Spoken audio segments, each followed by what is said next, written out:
मैं एक वक्तव्य आपका दिखा रहा हूं, आपके समाजवादी पार्टी के अध्यक्ष का वक्तव्य है और वो वक्तव्य है बहुत दुर्भाग्यपूर्ण वक्तव्य है।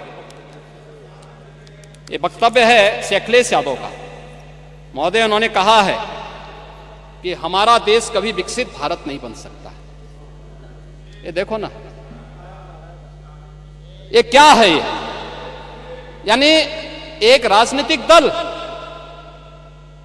अपने देश के प्रति इतनी दुर्भावना रखता है और इसलिए देश अब इस बात को कहने लग गया है कि अगर श्री राहुल गांधी की उपस्थिति भाजपा की जीत की गारंटी है तो उत्तर प्रदेश में से अखिलेश यादव की उपस्थिति भाजपा की जीत की निश्चित गारंटी है।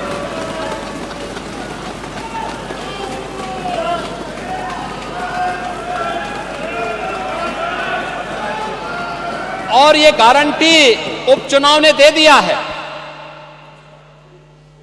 ये उपचुनाव दे चुका और ठीक ही बात है भाई, पप्पू और टप्पू में बहुत अंतर थोड़ा है। नाम का असर होता है, चच्चू ने वैसे थोड़ा नाम रखा है। और ठीक है, चच्चू भी शांत हैं लेकिन समय आने पे अपना ओस दिखाएंगे। महोदय, मैं विनम्रता से कहूंगा कि महाकुंभ पे राजनीति न करें, अपनी बात को रखें शालीनता के साथ, मर्यादा के साथ। लेकिन जो लोग जीवित हैं, अपने परिवार के साथ मिल रहे हैं, उनको मृतक मत बताइए। और पांडे जी, आप तो इतने बुजुर्ग हैं, इतने वरिष्ठ हैं। हमारे यहां तीर्थ यात्राएं होती थी, लोग जाते थे, बड़े श्रद्धा के साथ जाते थे। हमारी आस्था है, कैसे आप इसको रोक सकते हैं? लेकिन उनको बदनाम मत करिए, उनकी श्रद्धा के साथ खिलवाड़ मत करिए। मैं तो तेलंगाना का भी उदाहरण आपको दे दिया, उत्तर प्रदेश का मैंने दिया, गोरखपुर का मैंने दिया, प्रयागराज का मैंने दिया। और जो लोग प्रयागराज में भगदड़ के शिकार हुए हैं या फिर विभिन्न रोड एक्सीडेंट के शिकार हुए हैं, सरकार की पूरी संवेदना है, सरकार उनके साथ खड़ी होगी। और इन सभी घटनाओं की जांच करने के लिए इसीलिए सरकार ने एक जुडिशियल कमीशन का गठन भी किया है। जुडिशियल कमीशन अपना काम कर रहा है, तथ्य भी मांगेगा, जानकारी भी मांगेगा, हर एक स्तर की जानकारी लेगा। और मैं इस सदन को इस बात के लिए आश्वस्त करना चाहूंगा, इस बात के लिए आश्वस्त करूंगा कि प्रयागराज भगदड़ का कोई गुनाहगार होगा तो बख्शा भी नहीं जाएगा। कोई भी होगा, कहीं भी छुपा होगा, किसी भी स्तर पर होगा और कितना भी बड़ा क्यों ना हो, वह किसी भी स्थिति में बचेगा नहीं। ये मैं आप लोगों को आश्वस्त करता हूं, पूरे सदन को आश्वस्त करता हूं। लेकिन मैं आपसे इस बात में विनम्र अपील भी करूंगा, आयोजन किसी पार्टी का, किसी सरकार का नहीं है। सरकार ने अपनी जिम्मेदारियों का निर्वहन किया है, प्रशासन अपनी जिम्मेदारियों का निर्वहन कर रहा है। यह आयोजन समाज का है, भारत का है, सनातन धर्म का है। और सनातन धर्म को और भारत को कृपया अपने राजनीतिक स्वार्थ के लिए बदनाम मत करिए। मैं एक वक्तव्य आपका दिखा रहा हूं, आपके समाजवादी पार्टी के अध्यक्ष का वक्तव्य है और वो वक्तव्य है बहुत दुर्भाग्यपूर्ण वक्तव्य है। ये वक्तव्य है श्री अखिलेश यादव का। महोदय, उन्होंने कहा है कि हमारा देश कभी विकसित भारत नहीं बन सकता। ये देखो ना, ये क्या है? ये यानी एक राजनीतिक दल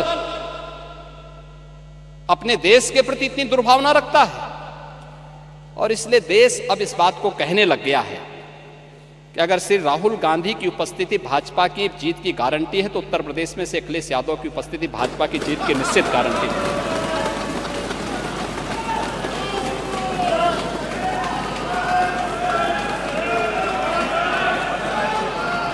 और ये गारंटी उपचुनाव ने दे दिया है।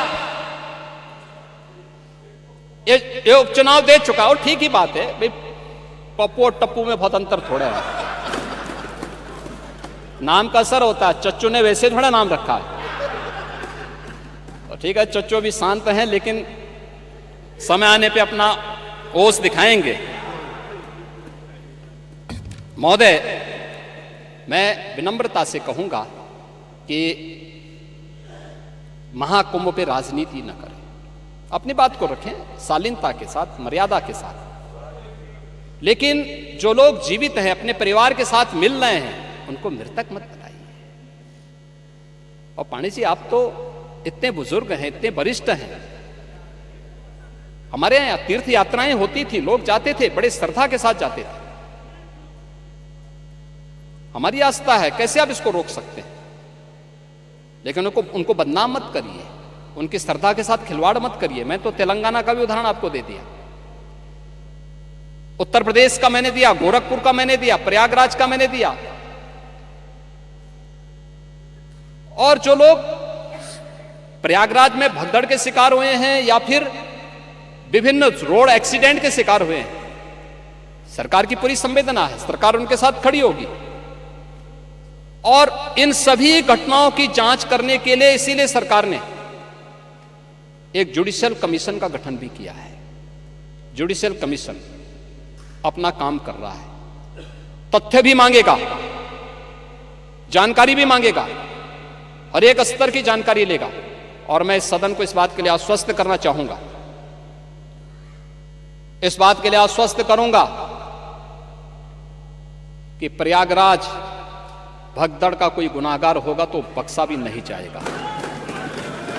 कोई भी होगा, कहीं भी छुपा होगा, किसी भी स्तर पर होगा, और कितना भी बड़ा क्यों ना हो, वह किसी भी स्थिति में बचेगा नहीं। ये मैं आप लोगों को आश्वस्त करता हूं, पूरे सदन को आश्वस्त करता हूं। लेकिन मैं आपसे इस बात में विनम्र अपील भी करूंगा, आयोजन किसी पार्टी का, किसी सरकार का नहीं है। सरकार ने अपनी जिम्मेदारियों का निर्वहन किया है, प्रशासन अपनी जिम्मेदारियों का निर्वहन कर रहा है।